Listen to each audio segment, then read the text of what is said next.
أعوذ بالله من الشيطان الرجيم. بسم الله الرحمن الرحيم. وإذ قال موسى لفتاه لا أبرح حتى أبلغ مجمع البحرين أو أمضي حقوبا. پناہ مانگتا ہوں میں اللہ کی شیطان مردود سے، اللہ کے نام سے شروع جو بڑا مہربان نہایت رحم کرنے والا ہے۔ جبکہ موسیٰ نے اپنے نوجوان سے کہا کہ میں تو چلتا ہی رہوں گا یہاں تک کہ دو دریاؤں کے سنگم پر پہنچوں، خواہ مجھے سالہ سال ہی چلنا پڑے۔ فلما بلغ مجمع بينهما نسيا حوتهما فاتخذ سبيله في البحر سربا۔ جب وہ دونوں دریا کے سنگم پر پہنچے وہاں اپنی مچھلی بھول گئے، جس نے دریا میں سرنگ جیسا اپنا راستہ بنا لیا۔ فلما جاوزا قال لفتاه آتنا غداءنا لقد لقينا من سفرنا هذا نصبا۔ جب یہ دونوں وہاں سے آگے بڑھے تو موسیٰ نے اپنے نوجوان سے کہا کہ لا ہمارا ناشتہ دے، ہمیں تو اپنے اس سفر سے سخت تکلیف اٹھانا پڑی۔ قال أرأيت إذ أوينا إلى الصخرة فإني نسيت الحوت وما أنسانيه إلا الشيطان أن أذكره واتخذ سبيله في البحر عجبا۔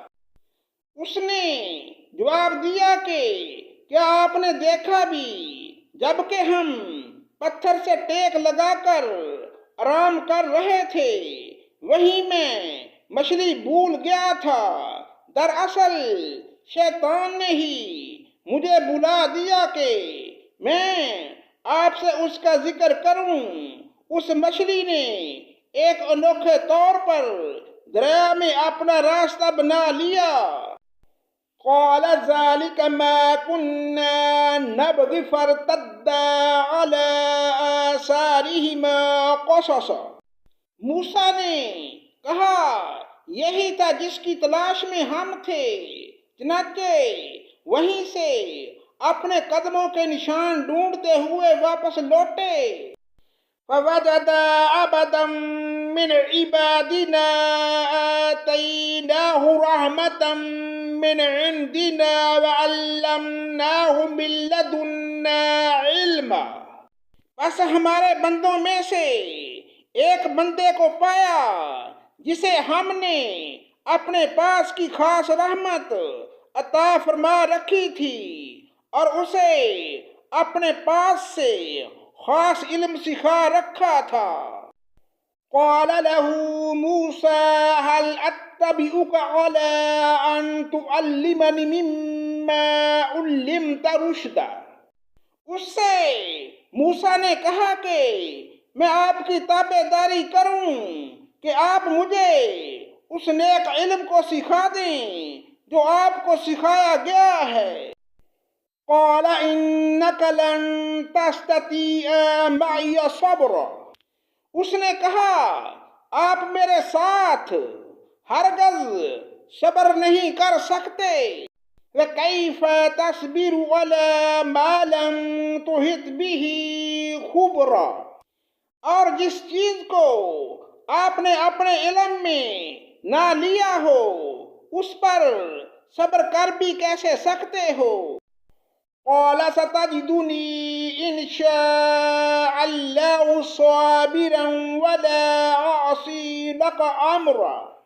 موسیٰ نے جواب دیا کہ انشاءاللہ آپ مجھے صبر کرنے والا پائیں گے اور کسی بات میں آپ کی نافرمانی نہ کروں گا۔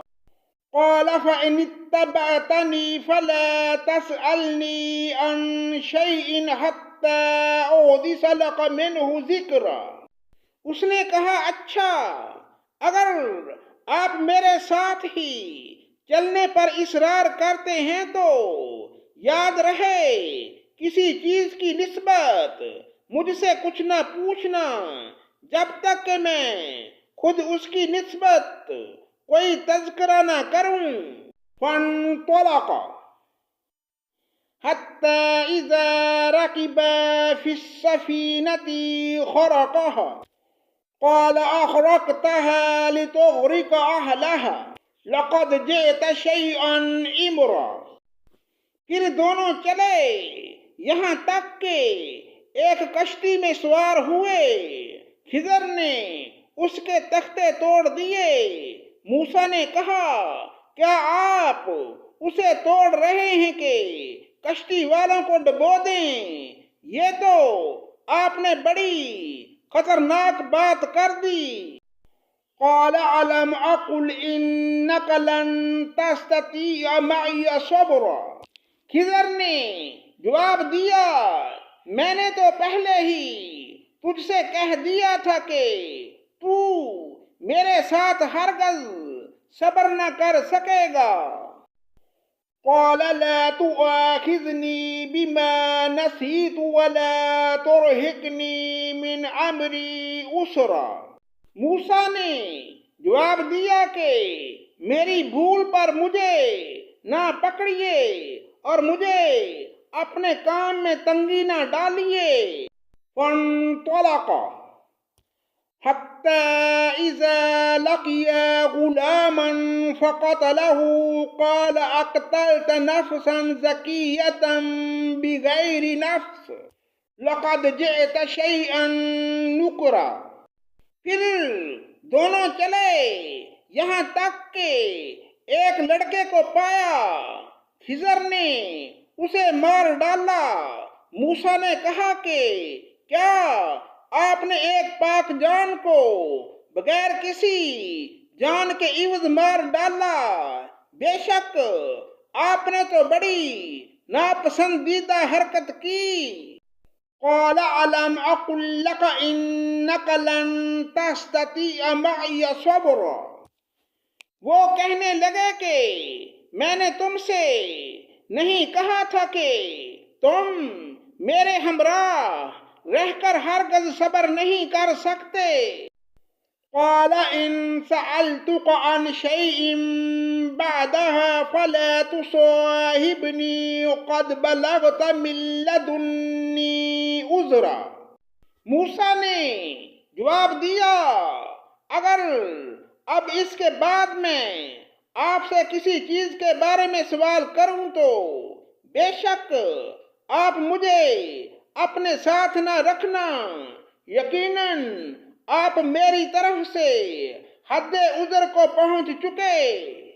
فانطلقا حتى إذا أتيا أهل قرية استطعما أهلها فأبوا أن يضيفوهما فوجدا فيها جدارا يريد أن ينقض فأقامه قال لو شئت لاتخذت عليه أجرا۔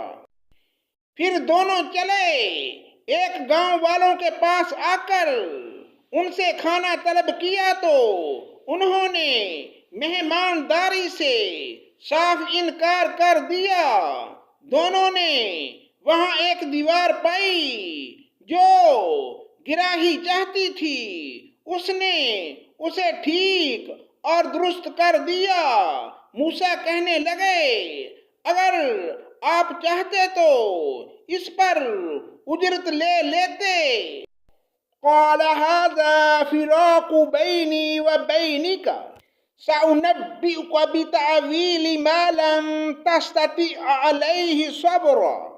اس نے کہا بس یہ جدائی ہے میرے اور تیرے درمیان، اب میں تجھے ان باتوں کی اصلیت بھی بتا دوں گا جس پر تجھ سے صبر نہ ہو سکا۔